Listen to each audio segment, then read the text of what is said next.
Il est 6h42 du matin, ce jeudi de mai 2025, quand une alerte tombe sur tous les téléphones des Français abonnés aux nouvelles sportives. Philippe Candeloro, victime d'un grave accident, hospitalisé en urgence. On croit d'abord à une erreur, à une fausse alerte.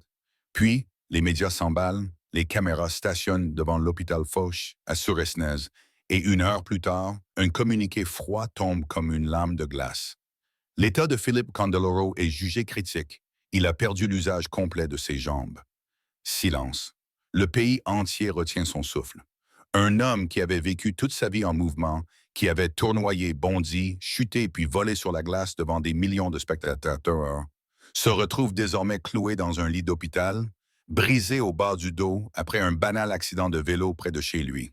Ce n'était même pas une course, ni une cascade spectaculaire. Un simple choc avec un camion de livraison mal stationné. Ironie cruelle pour un homme habitué à défier la gravité sur les patinoires olympiques. À présent, ses jambes légendaires, ne répondaient plus. Et c'est là que le drame dépasse le simple fait divers. Car ce n'est pas seulement un accident. C'est un séisme intérieur.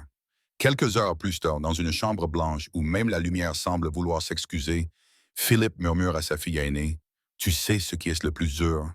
Ce n'est pas de ne plus marcher, c'est que je ne pourrai plus jamais patiner pour te montrer ce que j'étais. » Il ne parlait pas d'orgueil, il parlait de mémoire, de transmission, de cette douleur muette que ressent celui qui a vécu 1000 vies sur une scène, mais qui voit son dernier acte lui être arraché sans avertissement.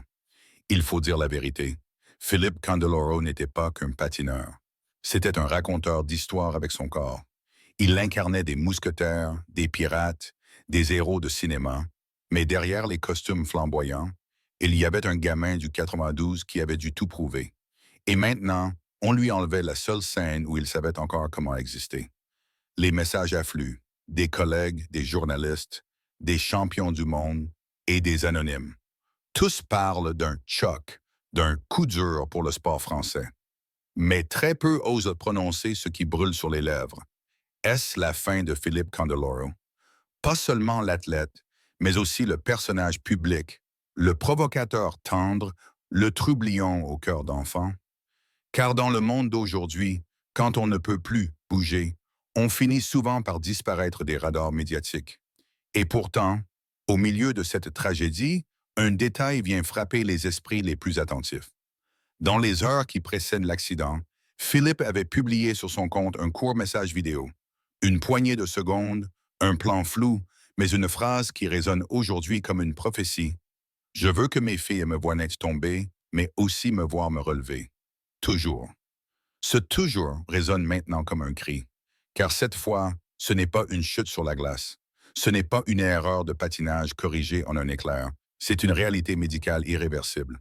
Et dans ce paradoxe brutal, un roi de la glace paralysé à quelques kilomètres de sa première patinoire d'enfance, se cache une vérité bouleversante. Même les héros ont un point de rupture. Même ceux qui nous ont appris à rêver sur des lames d'acier ne sont pas d'invincibles. Mais Philippe Candeloro, ce n'est pas un homme qu'on enterre en une journée de presse. Ceux qui le connaissent le savent. Il s'est relevé de 1000 humiliations, de 1000 doutes, de 1000 blessures invisibles. Il a été ignoré, puis acclamé, moqué, puis imité. Et si ce corps trahi refuse désormais de glisser, peut-être qu'une autre forme de magie renaîtra ailleurs.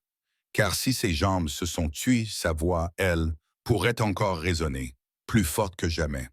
Mais pour l'instant, il est là, allongé, silencieux, les yeux ouverts sur le plafond d'une chambre stérile. Et derrière ses paupières, ce n'est pas de la peur qu'on lit. C'est une colère calme, une rage contenue, celle d'un homme qui sait qu'il devra raconter son histoire, sans jamais pouvoir la rejouer sur la glace. Et c'est peut-être là, dans cette immobilité imposée, que commence le chapitre le plus inattendu, le plus vrai, et peut-être le plus grandiose de la vie de Philippe Candeloro. Philippe Candeloro n'est pas né dans la lumière. Il est né à Courbevoie, dans une famille modeste d'origine italienne, loin des feux des projecteurs. Son père était soudeur, sa mère couturière, et rien ne destinait ce garçon à marcher sur les traces des grands artistes. Dans les quartiers populaires où il grandit, on rêve plus souvent de ballons ronds que de patins à glace. Et pourtant, à l'âge de 7 ans, un voyage scolaire change le cours de sa vie. Ce jour-là, il tombe sur la glace, au sens propre, et décide que jamais plus il ne subirait cette chute sans la comprendre, sans la maîtriser. Ce n'est pas le talent qui l'a distingué au départ. C'est une volonté brute, presque animale. Il n'avait ni l'élégance naturelle, ni la formation classique. Il patinait avec rage, avec fougue, avec un style que beaucoup jugeaient hors cadre, parfois même vulgaire. Mais au fond, c'est justement ce refus du moule qui allait faire de lui un phénomène. Il n'était pas lisse, il n'était pas poli, il était vrai. Durant sa jeunesse, Philippe se bat sur tous les fronts. Contre les standards d'un sport codifié, contre les jugements sévères des entraîneurs traditionnels, contre la tentation de l'abandon. Il n'a jamais eu la grâce d'un champion soviétique, mais il avait quelque chose d'autre, le feu. Et ce feu, il l'a emmené avec lui sur toutes les patinoires du monde. Les années 1990 marquent l'ascension irrésistible de ce trublion des glaces. Il participe à ses premiers Jeux olympiques en 1992 à Albertville, devant un public français électrisé. Mais ce n'est qu'un début. 2 ans plus tard, à Lillehammer, il décroche le bronze avec un programme inspiré des Trois Mousquetaires. Il ne gagne pas l'or, mais il conquiert les cœurs. Son style narratif, théâtral, suscite la controverse, mais aussi l'adoration. En 1988, à Nagano, il récidive avec une médaille de bronze. Cette fois-ci, il incarne un mafieux, un personnage sombre, puissant, presque cinématographique. Il ne cherche pas à séduire les juges. Il cherche à raconter une histoire. Et cette volonté, paradoxalement, le freine autant qu'elle le propulse. Les jurys, attachés au canon classique, ne le comprennent pas toujours. Mais le public, lui, en redemande. La suite logique aurait été une reconversion discrète. Mais Philippe n'est pas fait pour le silence. Il quitte la compétition, certes, mais transforme la patinoire en scène. Il crée ses propres spectacles, en France et à l'étranger, où il mêle performance, humour et émotion. Il devient le premier patineur français à assumer pleinement le show, loin des codes olympiques. Mais tout n'est pas facile. Loin des caméras, il affronte des annulations de tournées, des dettes, des critiques acerbes. Certains disent qu'il s'accroche, qu'il n'évolue pas. Pourtant, il persiste, il innove, il intègre la télévision, devient consultant sur France Télévisions, commente les jeux avec passion et une touche d'irrévérence qui lui vaut autant de fans que de détracteurs. Candeloro, ce n'est pas une ligne droite, c'est une succession de virages, parfois brutaux, souvent inattendus.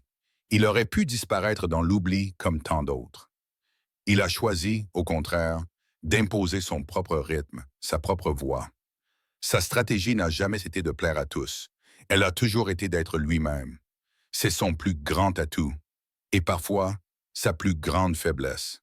Il est connu pour son franc-parler, son humour borderline, ses déclarations controversées, mais derrière la provocation se cache une exigence terrible envers lui-même.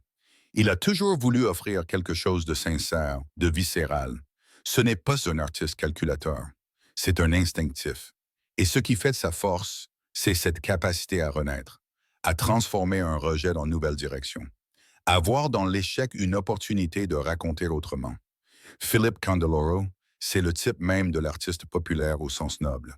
Celui qui, sans jamais trahir son enfance ni ses racines, a su conquérir la glace, sans jamais s'y laisser enfermer. Il y a un moment dans la vie d'un artiste où l'applaudissement devient un souvenir, où le corps, même s'il veut encore, ne peut plus suivre, où les rêves doivent changer de forme. Pour Philippe Candeloro, ce moment ne s'est pas présenté brutalement. Il s'est insinué peu à peu, comme une brume sur la glace, enveloppant chaque gala, chaque tournée, chaque geste de plus en plus contraint par le temps. Après sa retraite sportive, il aurait pu disparaître, comme tant d'autres champions olympiques, avalés par l'oubli, réduits à une médaille sur une étagère. Mais Philippe a refusé cette mort lente. Il s'est battu pour exister autrement. Non pas en simulant une éternelle jeunesse, mais en transformant sa passion en transmission. Il est devenu mentor. Pas à la manière des entraîneurs classiques, pas de leçons figées ou de critiques froides. Non. Philippe enseigne par l'exemple, par le vécu, par les failles. Il dit aux jeunes, « Tu ne seras peut-être jamais champion, mais tu peux être inoubliable. Et parfois, c'est mieux. » Car lui-même n'a jamais été champion du monde, ni champion olympique.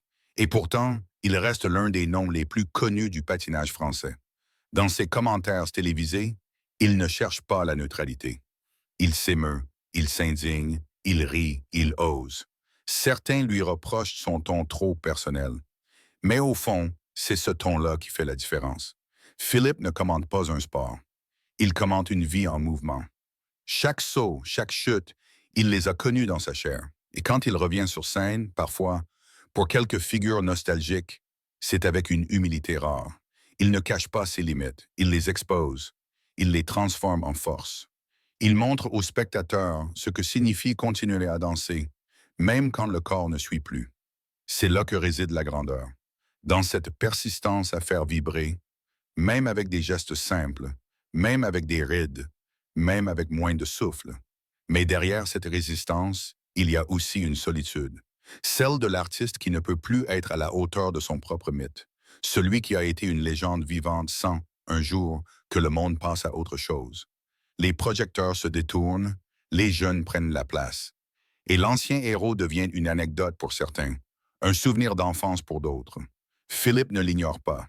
Il l'a vu venir, et c'est peut-être pour cela qu'il a toujours cultivé une certaine distance. Il n'a jamais cherché l'approbation universelle. Il a préféré l'authenticité. Il a parfois choqué, souvent agacé, mais toujours touché. Aujourd'hui, alors que la chute brutale de 2025 l'a privé définitivement de ses jambes, on comprend encore mieux ce qu'il a tenté de faire toute sa vie, inscrire une trace. Pas dans les classements, mais dans les mémoires. Il n'a jamais été dans la course à la perfection. Il a toujours visé l'émotion. Il ne reste plus grand-chose du Philippe Candeloro des années 90. Le corps est affaibli, la voix plus grave, les traits plus marqués. Mais il y a quelque chose en lui qui n'a pas changé. Ce regard vif, parfois moqueur, souvent tendre, toujours éveillé. Ce regard qui dit « Je suis encore là ». Car au fond, ce que Philippe laisse derrière lui dépasse les trophées, les costumes de scène ou les sketchs à la télévision. Ce qu'il lègue, c'est un exemple. Celui d'un homme né sans privilège, qui a osé rêver, tomber, se relever, qui a fait de chaque défaut une signature, qui a accepté de ne pas plaire à tous pour rester fidèle à lui-même. Il a appris à la France que le patinage pouvait être populaire sans être vulgaire, que l'art pouvait naître du combat, que le style pouvait compter autant que la technique. Il a ouvert une voie pour ceux qui n'étaient pas faits pour les podiums classiques. Il a prouvé qu'on pouvait être inoubliable sans être numéro un. Et maintenant que la scène s'est tue, que la glace ne porte plus ses traces, reste cette question. Qu'est-ce qu'un artiste quand il ne peut plus créer avec son corps? Philippe y répond par sa présence, par ses mots, par sa volonté de continuer à raconter, à transmettre, à inspirer. Il dit souvent à ses filles, « Si un jour je ne peux plus me lever, souvenez-vous de comment je suis tombé. Et surtout, souvenez-vous que je me suis toujours relevé. » Cette phrase, aujourd'hui, résonne comme un testament. Le public parfois oublie vite, mais il y a des noms qui résistent au temps, pas parce qu'ils ont été parfaits, mais parce qu'ils ont été vrais. Philippe Candeloro en fait partie, non pas comme un héros figé dans le marbre, mais comme un homme en mouvement, même depuis un fauteuil. Le rideau est tombé, mais quelque chose en lui continue de danser.